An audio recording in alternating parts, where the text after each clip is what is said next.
Alors bonjour à vous tous et toutes. Mon nom est Daniel Chabot. Je suis l'auteur du livre La peine dans les nuages, Psychologie des croyances. J'ai eu l'occasion de venir vous parler sous l'invitation des sceptiques du Québec, que je remercie d'ailleurs en passant, en janvier dernier sur mon ouvrage. Et depuis, j'ai retravaillé dessus et j'ai ajouté des chapitres sur ce qu'on pourrait appeler les neurosciences de l'extrémisme. Alors, commençons par cette citation célèbre de Karl Marx lorsqu'il a dit « La religion est l'opium du peuple ». Ce qu'il voulait dire à ce moment-là, lui, c'est que les racines des croyances se trouvent dans la souffrance humaine, l'oppression en particulier, la vie misérable des gens et leur désir d'anesthésier, ni plus ni moins, cette douleur. Et bien, la religion, tout comme l'opium, viendrait apaiser les souffrances intérieures. Est-ce que la métaphore de Karl Marx, est-ce que c'est exagéré? Alors, il est bien possible que non, ça ne soit pas exagéré, puisque on sait très bien, par de nombreuses recherches sur la question, que les croyances jouent un rôle important dans le fait de donner un sens à l'existence, donner un sens à des événements, donner un sentiment de cohérence dans tout ce qui se trouve autour de nous. Et bien évidemment, tout ça va stimuler une motivation à aller chercher un sens et à le maintenir, à le protéger, ni plus ni moins. Il y a un groupe de chercheurs de l'Université d'Ontario qui ont ciblé une région du cerveau à l'aide d'un IRM, le cortex singulaire antérieur, qui est une zone qui s'active lorsqu'on éprouve des sensations de détresse ou lorsqu'on se sent menacé, qu'on se sent devant des situations de conflit. Eh bien, lorsque ces situations-là se produisent, le cortex singulaire antérieur provoque des signes de détresse, des sensations corporelles très désagréables et émotionnelles aussi. Alors, leur hypothèse à cette équipe de chercheurs, c'était que les croyances, la religion en particulier, pouvaient remplir un rôle palliatif et anxiolytique en diminuant l'activité du cortex singulaire antérieur et par conséquent diminuer aussi les signes de détresse éprouvés lorsqu'on fait des erreurs, qu'on est devant des situations de conflit ou devant des attentes qui n'ont pas été satisfaites. Les chercheurs ont découvert que chez les ardents croyants, on voit une activité du cortex singulaire antérieur diminuer par rapport à des croyants dits modérés. Ça démontre donc qu'il y a une fonction neuronale des croyances qui vient en quelque sorte jouer un rôle salutaire, un rôle qui atténue les réactions d'angoisse et d'anxiété chez les gens. Un autre groupe de chercheurs a voulu vérifier si le sentiment spirituel d'euphorie et de bien-être intérieur, d'amour universel, sont associés à l'activation de circuits de la récompense du cerveau qui sont bien connus depuis très longtemps. Les chercheurs ont donc recruté des sujets très dévoués au niveau de la religion, en l'occurrence des Mormons. Il y en a eu 19 qui ont participé à l'étude. Les sujets sont dans un IRM fonctionnel et puis sont exposés à des situations religieuses, des prières, de la lecture d'écritures saintes, etc. Et puis, au moment où ils éprouvent un sentiment très haut de spiritualité, de religiosité, ils appuient sur un bouton. Par la suite, les chercheurs analysent les résultats et constatent qu'au moment de leur euphorie, il y a une grande activité au niveau des zones responsables des circuits de la récompense, en particulier le noyau cubain. Et plus que ça, 1 à 3 secondes avant qu'ils appuient sur le bouton pour indiquer qu'ils sont très connectés au niveau religieux, eh bien, le noyau cubain est déjà actif depuis 1 à 3 secondes. Un autre groupe de chercheurs, sous la supervision de Steve Sussman, s'est penché, lui, sur les problèmes d'addiction en général. Ils ont fait un gros relevé de littérature et ils ont constaté, donc, ils ont examiné 83 études des dernières années, des dernières décennies. Ils ont examiné 11 dépendances, l'alcool, le tabac, la drogue, le magasinage, le travail, les exercices, le sexe, ainsi de suite, l'Internet. Puis ils ont constaté que 47% de la population aux États-Unis souffre de signes inadaptés de troubles addictifs sur une période de 12 mois. Donc, il y a un large éventail de dépendances qui reposent sur des mécanismes similaires à ceux des drogues comme l'opium, justement. Alors, ces constats ont amené les chercheurs à identifier ce qu'ils appellent la dépendance de substitution. C'est lorsqu'un comportement addictif remplit une fonction clé qui avait été précédemment remplie par un autre type de comportement addictif aussi. Par exemple, on le voit ça se pratique beaucoup avec les toxicomanes anonymes ou les alcooliques anonymes qui viennent remplacer, substituer la dépendance à leur substance par une spiritualité, croyance en Dieu, laisse entrer Jésus dans ta vie, ainsi de suite. Et donc, ça aussi peut amener des comportements addictifs. Les chercheurs ont fait une observation fort intéressante, comme quoi la prière, la religion, les expériences spirituelles et les abus de drogue ont en commun la libération de dopamine dans certaines structures du cerveau, comme on vient d'en parler. On doit reconnaître que le recours à une puissance supérieure peut aider les gens à substituer leur dépendance à des substances par ces comportements dits spirituels. Mais il y a un effet pervers à ça, c'est-à-dire que la dépendance de substitution religieuse peut amener les gens à éviter de travailler sur les problèmes profonds, sous-jacents à leurs problèmes de toxicomanie ou de dépendance, puis en s'en remettant essentiellement à une puissance supérieure pour résoudre leurs états. On pourrait dire, oui, c'est positif, au moins ils arrêtent de consommer. C'est vrai, cependant, on remplace une dépendance par une autre et ça peut avoir des effets pervers. Après avoir assisté à tellement de choses ignobles de la part de certains humains, il y a de quoi se demander comment un humain peut en arriver à se battre, à tuer, puis même à sacrifier sa propre existence au nom d'une idéologie, au nom de croyances, ou pour défendre les intérêts d'une organisation et même d'organisations criminelles. C'est quand même pas rien d'arriver à dire « moi, je suis prêt à mourir pour ma cause », quand cette cause-là amène le sacrifice de d'autres vies humaines. Alors, il y a eu des recherches très intéressantes qui ont été faites là-dessus. Les neurosciences et les sciences cognitives se sont penchées sur cette question-là et ils ont pu étudier des membres de groupes extrémistes, djihadistes, nationalistes, patriotiques, etc. Donc, ils ont pu décoder un certain nombre de choses qu'ils appellent, eux, les acteurs dévoués. Ce sont des individus qui sont prêts à des sacrifices extrêmement importants pour une cause qu'ils estiment ou pour un groupe qu'ils estiment qui en vaut la peine. Alors, les acteurs dévoués sont véritablement sacrificiels, comme le fait d'aller en prison, d'être battus à mort, ou encore de perdre leur vie ou de tuer pour leurs croyances. Les acteurs dévoués sont aussi la pierre angulaire des mouvements, des révolutions, des guerres, parce que sans eux, les projets disparaissent, puisque les projets reposent essentiellement sur des acteurs dévoués qui sont prêts à tout pour aller au front. 3 facteurs clés ont été identifiés chez les acteurs dévoués.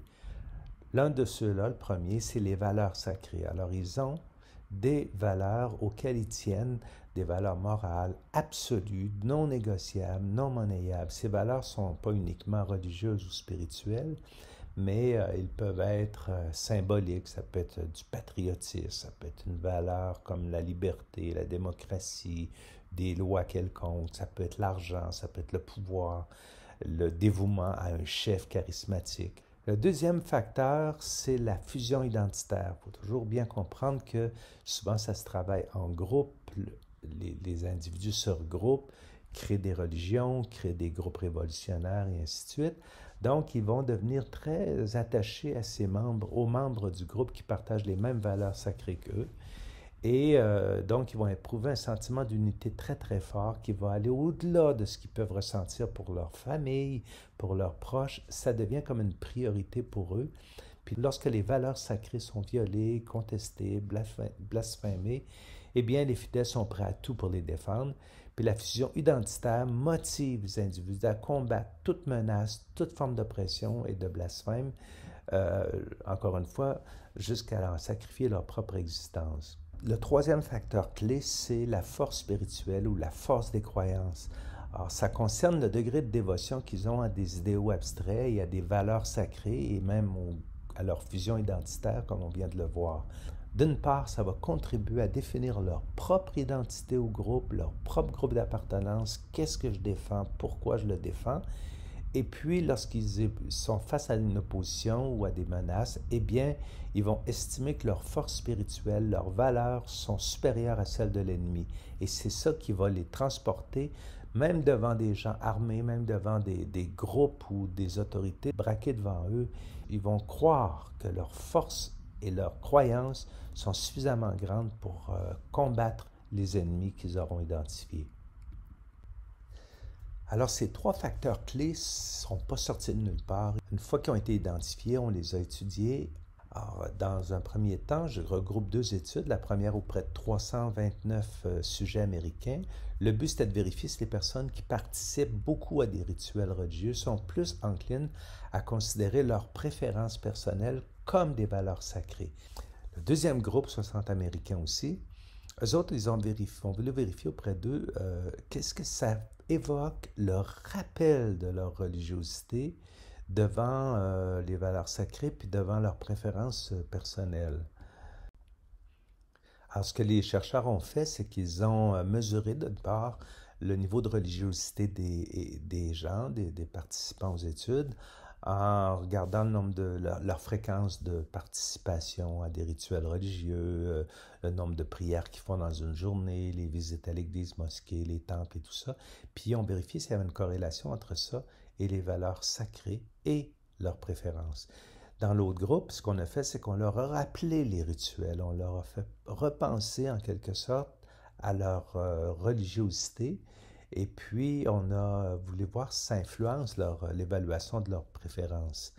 On leur a demandé si ils pouvaient accepter un montant d'argent pour modifier ou renoncer à leurs valeurs ou à leurs préférences. Alors, les résultats sont les suivants, c'est que dans un premier temps, avec la première étude, ils ont constaté que plus grande est la participation à des rituels religieux, plus la probabilité que les personnes déclarent qu'une préférence soit considérée comme une valeur sacrée est grande. Dans le cas de l'autre, alors le fait de leur rappeler leur religiosité, qu'on appelle une amorce cognitive ou une amorce religieuse, fait en sorte qu'ils vont trouver que leur petite préférence au Mac par rapport au PC ou à la voiture américaine plutôt qu'une voiture japonaise, eh bien, ça va amener cette préférence-là au même niveau qu'une valeur sacrée. La troisième étude a été menée auprès de 600 jeunes Palestiniens qui, en plein cœur du conflit israélo-palestinien, qui consiste à vérifier s'il y a un lien entre la participation à des rituels religieux, comme ils l'ont fait avec les autres études préalables, et si ça amène une transformation à long terme des préférences en valeurs sacrées. Ça, c'est une chose qu'on connaît un petit peu avec les deux premières études, mais l'autre élément, c'est qu'ils veulent voir si cette transformation-là est accentuée dans des conditions où il y a des menaces lors des conflits intergroupes.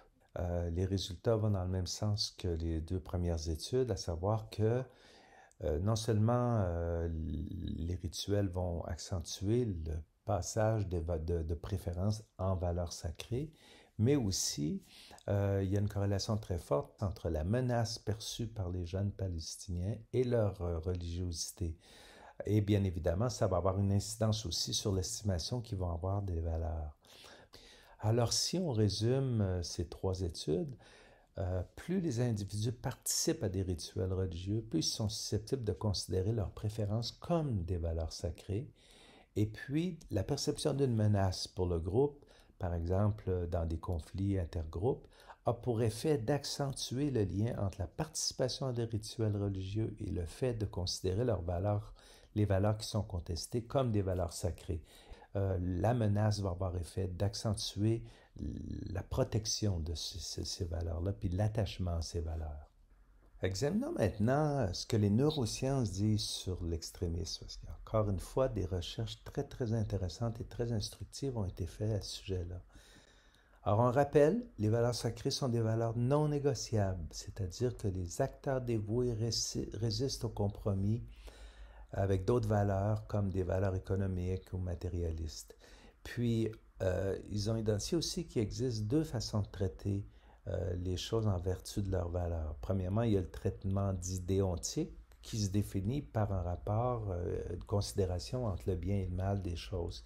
Le deuxième, c'est le traitement utilitaire qui se base sur les coûts et bénéfices que ça peut apporter à l'individu qui doit, par exemple, faire des choix ou qui est soumis à des épreuves ou à des menaces. Qu'est-ce que ça m'apporte? Puis qu'est-ce que ça risque de me coûter si je m'engage dans ce combat, par exemple, ou dans cette défense? Alors, en ce qui concerne le traitement déontique, les neurosciences nous apprennent que deux structures corticales, entre autres, ont été ciblées. D'une part, il y a le cortex préfrontal ventrolatéral qu'on voit en rouge en haut ici, et puis la jonction temporopariétale qui elle aussi apparaît en rouge. Lorsqu'on doit prendre une décision ou poser une évaluation en se basant sur un traitement déontique, alors à ce moment-là, les connaissances acquises vont servir de référence et par la suite, le cortex préfrontal ventrolatéral et la jonction temporopariétale vont travailler ensemble pour déboucher sur une décision. Est-ce que c'est bien? Est-ce que c'est mal? Est-ce que c'est bon? Est-ce que c'est mauvais? Etc. Donc, ça, c'est vraiment les questions qui sont sous-jacentes à la fonction déontique. Une autre structure, celle-là impliquée dans le traitement utilitaire qui est basé, lui, sur des coûts et bénéfices.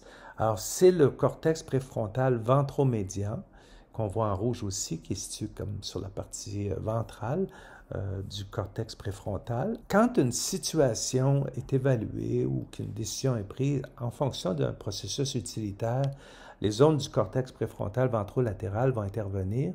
Comme ce sont des zones qui sont très proches des structures sous-corticales et du système limbique, le système émotionnel, eh bien, on va évaluer la situation en fonction de qu'est-ce que ça rapporte, qu'est-ce que ça me coûte, donc coûts et bénéfices pour l'individu.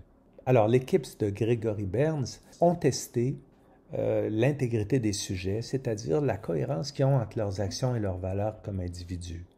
Ce qu'il faut bien comprendre ici, c'est une petite nuance importante, c'est que d'un point de vue éthique, on ne peut pas demander à des sujets s'ils tueraient quelqu'un d'autre pour défendre leurs croyances. Alors, les chercheurs ont un petit peu contourné ça en leur demandant au sujet s'ils seraient prêts et disposés à signer un document. Il serait mentionné qu'ils pourraient être appelés à le faire. La proposition place les sujets devant un dilemme. Soit ils vont le traiter de façon déontique, en se référant à leur valeur sacrée, puis ils vont probablement refuser de signer le document. Ou encore, ils vont faire appel à un traitement utilitaire, et puis ils vont accepter de signer le document parce que ça leur rapporte des gains, ça leur rapporte de l'argent. Lorsque les sujets vont être invités à signer le document, ils vont se trouver dans un IRM fonctionnel. Et on va voir ce qui se passe dans leur cerveau. C'est pour ça qu'on va pouvoir identifier si le traitement, par exemple, est fait d'un point de vue déontique. Bien, on s'attend que les zones qui vont s'activer le plus vont être la jonction temporopariétale puis le cortex préfrontal ventrolatéral. Si c'est traité davantage de façon utilitaire, eh bien, on va plutôt voir de l'activité dans le cortex préfrontal ventromédian.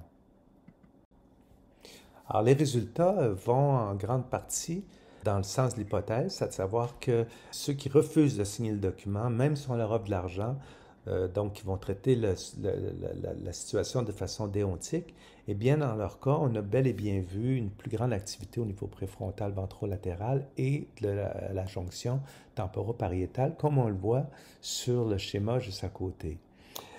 Par contre, ceux qui ont accepté de signer le document en échange d'argent, les chercheurs s'attendaient à avoir plus d'activité au niveau du cortex préfrontal ventromédian, mais ce n'est pas le cas. Il y a une activité, mais elle n'est pas statistiquement significative. Un autre aspect très intéressant qui est sorti de cette étude-ci, c'est que les chercheurs ont observé une corrélation positive très forte entre le degré d'engagement ou d'activisme des sujets qui ont participé à l'étude et l'activité de leur cortex préfrontal ventrolatéral. Ce qu'ils ont constaté, donc ils ont posé des questions au sujet pour savoir dans quoi ils étaient engagés dans la vie, puis jusqu'à quel point c'était important pour eux. Alors, il y avait une dizaine comme ça de causes qui leur étaient présentées. Et par la suite, eh bien, ils ont pu faire une évaluation de ce niveau-là parce que les gens qui sont engagés dans plusieurs causes l'étaient aussi de façon très, très importante, très, très forte. Alors, cette corrélation qui démontrent que moins le niveau d'activisme est élevé, moins il y a d'activité au niveau du cortex ventrolatéral, au niveau préfrontal, puis plus ils sont engagés, on voit avec des valeurs chiffrées ici, eh bien, plus le cortex préfrontal ventrolatéral est impliqué lui aussi. Une autre équipe de chercheurs ont mené des études sur la radicalisation au King's College de Londres. Et ce qu'ils se sont posé comme question, c'est est-ce qu'il y a une signature neuronale, est-ce qu'il y a une particularité qu'on peut regarder au niveau neurologique pour distinguer les gens qui sont prêts à mourir pour leurs valeurs. Les chercheurs ont voulu savoir quelle était la relation, quel était le lien entre l'activité neuronale et des comportements sous-jacents aux valeurs sacrées, à l'extrémisme violent, puis ils ont voulu voir s'il y avait un lien aussi avec le sentiment d'exclusion sociale que les jeunes, moins jeunes, pouvaient ressentir.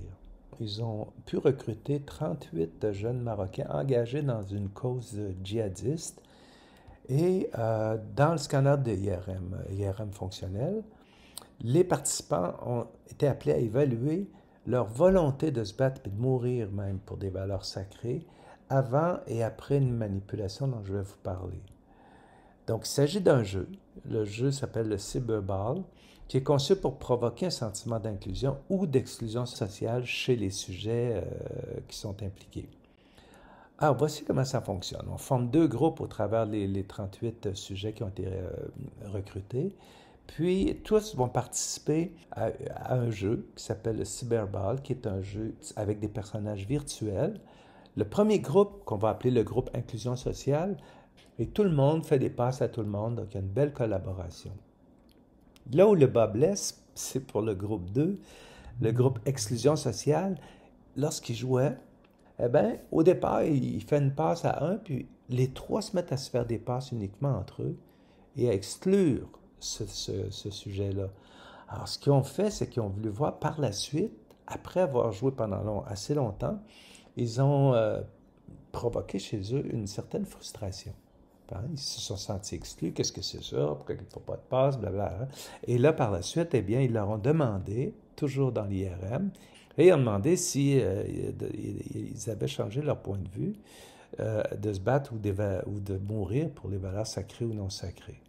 Alors, bien évidemment, on peut s'attendre que lorsque les sujets vivaient une exclusion sociale, eh bien, ils ont montré une plus grande disposition à se battre pour des valeurs sacrées. Alors, les jeunes qui ont vécu de l'exclusion ont montré beaucoup plus d'engagement puis de volonté à se battre et à mourir pour leurs valeurs, contrairement à ceux qui étaient inclus socialement.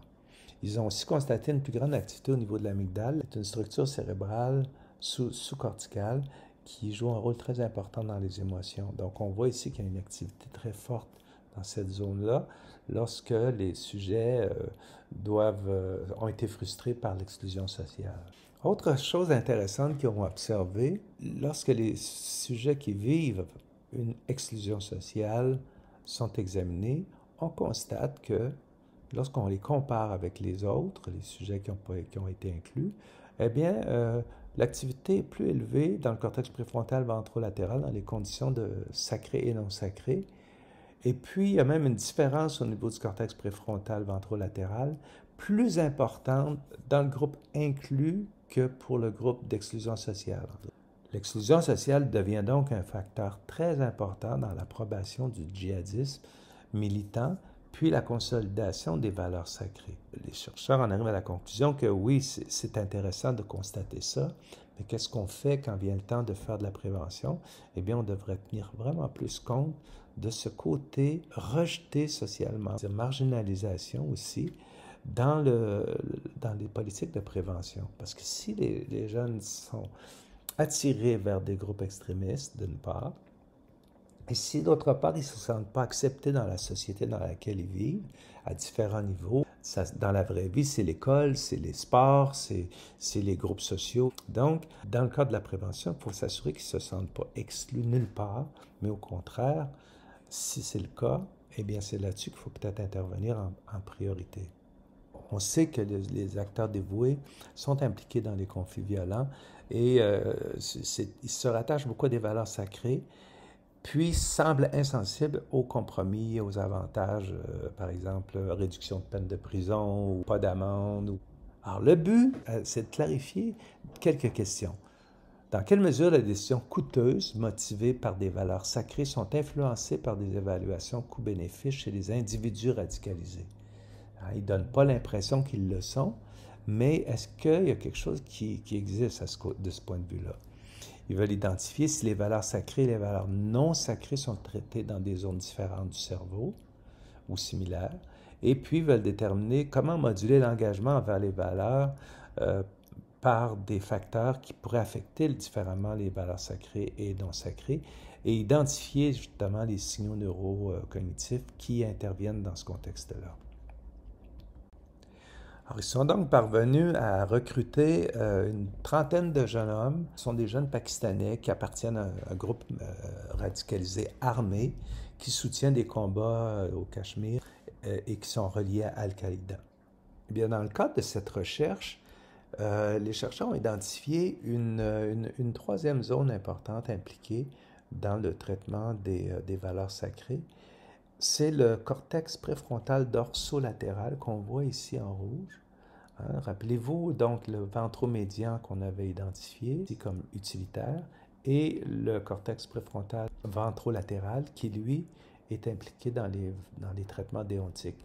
Celui-ci, le cortex préfrontal dorsolatéral, bien, lui, il est impliqué dans la vie quotidienne. Il n'est pas séparé du cortex ventromédian. Il fonctionne en tandem. Il l'incorpore aussi dans les prises de décision. D'autres termes, fort possiblement que dans ce contexte-ci, lorsqu'il y a des informations qui sont traitées et qui viennent interpeller la morale du sujet, bien, il faut aussi intervenir des conséquences, l'évaluation des coûts et des bénéfices. Les chercheurs ont observé quelque chose de tout à fait impressionnant. Quand les acteurs dévoués très radicalisés évaluaient leurs valeurs sacrées puis leur volonté de se battre et même mourir pour elles, il y a un phénomène qui se produit. C'est une désactivation du cortex préfrontal dorsolatéral, celui qui intervient un peu comme un médiateur neuronal. Eh bien, lui, il est off. Puis, par contre, l'activité du cortex préfrontal ventromédian, celui qui est là très engagé dans des valeurs utilitaires, lui fonctionne à haut régime. Par contre, il fonctionne uniquement pour les valeurs sacrées, où il manifeste qu'ils sont prêts à se battre et à mourir pour elles, mais pas pour les valeurs non sacrées. Dans une deuxième expérience de cette équipe de chercheurs, pendant que les sujets étaient encore dans le scanner, les participants ont pu revoir leur propre évaluation de leur volonté de se battre et de mourir pour leurs valeurs sacrées, puis ont aussi regardé la moyenne de leurs pairs. Mais les chercheurs ont manipulé un peu l'information en montrant des résultats plus faibles, plus basses à commettre des actes violents pour leurs valeurs sacrées chez les pairs. Alors, trois choses se sont produites dans le cadre de cette expérience. Premièrement, les sujets étaient outrés par la volonté plus faible que la leur à mourir pour les valeurs sacrées. Pour eux autres, c'était inconcevable que leurs collègues soient moins disposés qu'eux à le faire. Néanmoins, ils ont révisé à la baisse leurs propres dispositions, comme s'ils voulaient se conformer avec leurs pairs, avec les autres membres du groupe. Et, curieusement, le changement était corrélé avec une plus grande activité ou une réactivation, si vous voulez, du cortex préfrontal dorsolatéral. En d'autres termes, leur voie de délibération interne s'est remise en marche. Et là, on le voit ici avec les flèches qui indiquent les zones en question du cortex préfrontal dorsolatéral, qui, lui, est un peu, rappelons-le, le médiateur entre les traitements utilitaires puis les traitements déontiques.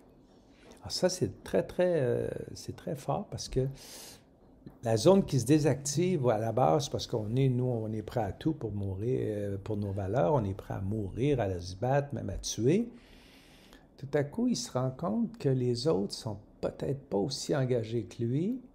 Résultat, il baisse son niveau d'engagement. Puis, tout ça, ça se passe dans le cerveau de la personne par une espèce de rééquilibre entre ce qu'ils pensent et ce qu'ils évoquent comme étant mieux pour eux. Alors, il y a comme une intervention avec la réactivation du cortex préfrontal dorsolatéral, qui, rappelez-vous, il fonctionne un peu en connivence avec le ventromédian, le cortex préfrontal ventromédian, qui est beaucoup plus utilitaire. C'est comme s'il venait amener une balance entre les valeurs sacrées pour lesquelles ils sont prêts à tout, mais il y a des avantages et des inconvénients ou des coûts et des bénéfices à faire ce genre de choses. Donc, il faut qu'ils se négocient avec eux-mêmes, ni plus ni moins. S'il n'y a personne qui les force, mais ils posent un regard critique d'une certaine façon sur leur propre engagement et ils lèvent le pied. Ils sont prêts à être un petit peu plus conformes à leur groupe. Rappelez-vous, le deuxième facteur important, c'est la fusion identitaire. Et si cette fusion identitaire-là n'est pas ce qu'ils pensaient, eh bien, ça a une incidence directe sur leur engagement puis leur volonté à se sacrifier puis à mourir pour la bonne cause. Évidemment, au terme de cette conférence qui approche, il y a toujours la question qui surgit, c'est comment on peut faire pour atténuer les comportements des acteurs dévoués, qui rappelons-le, peuvent être extrémistes à tout rompre. Les acteurs dévoués sont eux-mêmes produits par quelque chose.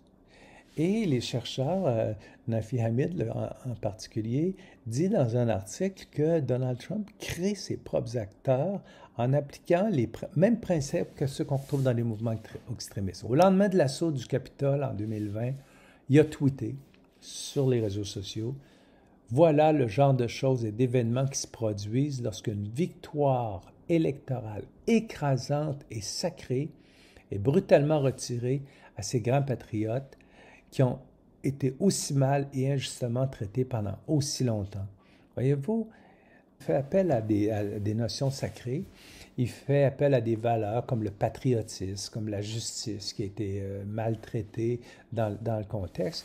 Alors tout ça, ça fait résonner beaucoup les gens qui sont sensibles à ce genre de choses, qui sont frustrés aussi, qui ont peut-être vécu des rejets sociaux. Et puis, du coup, ils disent, bon, mais le sauveur, c'est lui qu'il faut soutenir. Et malheureusement, lui, il met de l'huile sur le feu et en même temps, ben, les autres en rajoutent aussi. Une autre chose qu'il faut bien comprendre et qu'il faut être capable d'admettre aussi, les acteurs dévoués ne sont pas juste là pour se faire exploser puis faire sauter des bombes dans les endroits publics pour faire valoir leurs valeurs ou leurs croyances. Mais il y en a aussi qui le font pour des justes causes. On peut penser à tous les grands là, qui ont passé dans l'histoire, les Gandhi, Martin Luther King, Nelson Mandela, puis bien d'autres. Puis aujourd'hui, ben, il y en a encore des acteurs dévoués pour des causes qui sont probablement tout aussi vitales. Comment on peut calmer le jeu? Alors c'est intéressant parce qu'une chercheure, Elisabeth Pollock, qui est allée faire des expériences sur le terrain, des expériences de longue durée. Pendant toute une année, elle est allée au Rwanda, entre autres. Et puis, elle a présenté dans un groupe très circonscrit, avec très peu de communication, très peu d'influence des réseaux sociaux. Donc, ils étaient un petit peu plus faciles d'accès. Ils leur ont présenté des feuilletons radiophoniques en particulier, qui présentaient des messages sur la réduction des préjugés, de la volonté, de la violence et des traumatismes intergroupes dans 2 communautés fictives du Rwanda. C'était une fiction, mais ça évoquait une situation réelle qu'ils vivent là-bas. Alors, comparé à un groupe témoin, il n'y a pas eu de changement des personnes en lien avec leurs croyances. Les Hutus et les Tutsis n'avaient pas nécessairement soutenu la réconciliation un an plus tôt, puis n'ont toujours pas approuvé la suite au feuilleton. Cependant, leur perception a changé de ce à quoi l'autre groupe pouvait adhérer, c'est-à-dire des valeurs similaires aux leurs. Ils ont des croyances différentes, c'est sûr, ils s'en accrochent, mais fondamentalement, ils veulent la paix, ils veulent le bon fonctionnement social avec des valeurs justes. Donc ça a changé chez eux après avoir écouté le feuilleton. Ils sont toujours aussi braqués sur leur position, mais il y a une perception qui a commencé à changer en disant « Ouais, eux autres aussi, ils voient les choses comme nous, mais c'est juste qu'ils ont une perspective différente de la nôtre. » Une autre expérience qui a été menée au Congo, ils ont fait un même genre d'expérience qu'au Rwanda, mais cette fois, ils ont présenté un talk show où les gens pouvaient aller s'exprimer, pouvaient faire valoir leurs griefs, pouvaient donner leur point de vue, puis pouvaient même débattre avec ceux dont les points de vue étaient différents des leurs.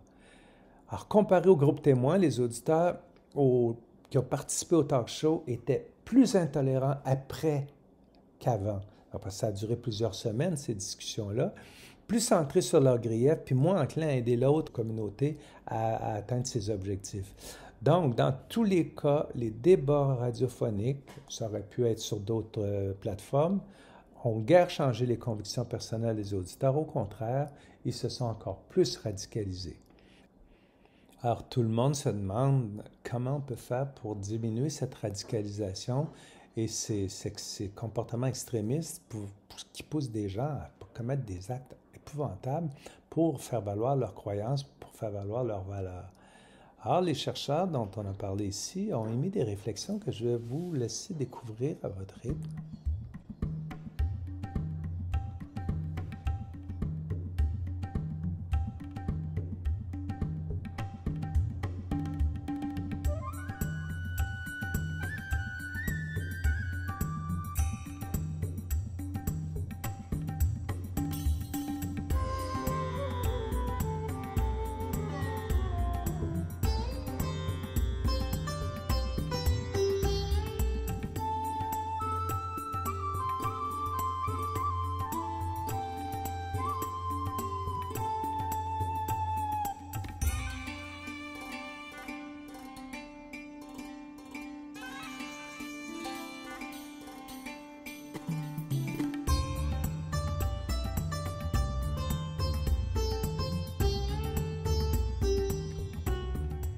Eh bien, voilà qui conclut ma présentation d'aujourd'hui.